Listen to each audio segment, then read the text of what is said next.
a young person goes to college, how do their professors challenge their beliefs?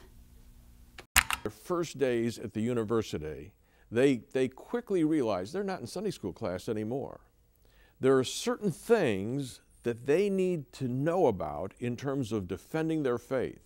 And I've got one of the best scholars in the world here today that's going to help us explain how critical scholars are going to come after your students and what is the evidence that they can present to defend the beliefs that we hold to.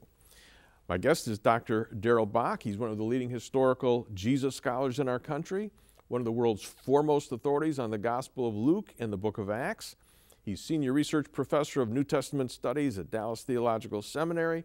And anytime they have a big squabble on network television where there's a theological issue at stake, especially in terms of the historical Jesus, Darrell's usually there. He's been on there for ABC, CNN, Fox, and the Discovery Channel, among just a few.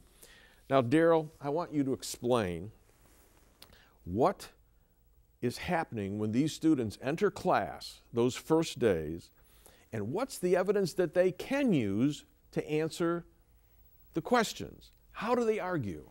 Well, when they walk into class, or even when they just walk onto campus, they're dealing with questions about, is there a God? Is the Bible what it says it is? Can we trust the New Testament? Did Jesus even exist, and how much do we know about him? So it's very, very different than when you go to church. You know, when you go to church, you open up the Bible, you've got the content. Your warrant for establishing what you believe is right there in the text. You can pick the page, you cite the verse, and you go on to discussion.